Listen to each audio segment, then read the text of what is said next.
Goregaon Nesco centre concert drugs प्रकरणी ठाकरे सेना आता आक्रमक झाली आहे।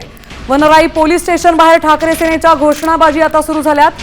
तर सुनील प्रभू किशोरी पेडणेकरांच्या नेतृत्वात एक आंदोलन आता ठाकरे सेनेनं काढलंय। नेस्कोतील घटनेची पुनरावृत्ती होऊ नये असा ठाकरे सेनेचा यामागचा उद्देश आहे। तरुण पिढी बिघडवायचं काम या महाराष्ट्राच्या राजधानीमध्ये मुंबईमध्ये होतंय आणि या सरकारच्या काळात होतंय। काय करतंय गृह विभाग, काय करतंय सरकार, काय करतंय पोलीस स्टेशन, मुंबईचे सीपी काय करतायत? आणि म्हणून आमचा आक्षेप आहे की आज ही सुरुवात आहे, आत्ताच रोका। आणि याच्या पाठीमागे कोण आहेत ना, मग ते ऑर्गनाईज करणारे कंपनीचे लोक आहेत का, त्याचे डायरेक्टर आहेत का, आणि कोण आहेत? ताई आमचं तेच म्हणतात की याच्या मुळाची कोण आहे ते शोधा ना। शिकलेली तरुण पिढी आता ही जी मुलं आहेत, हे MBA वगैरे केलेली मुलं आहेत, ती अशी बर्बाद होते।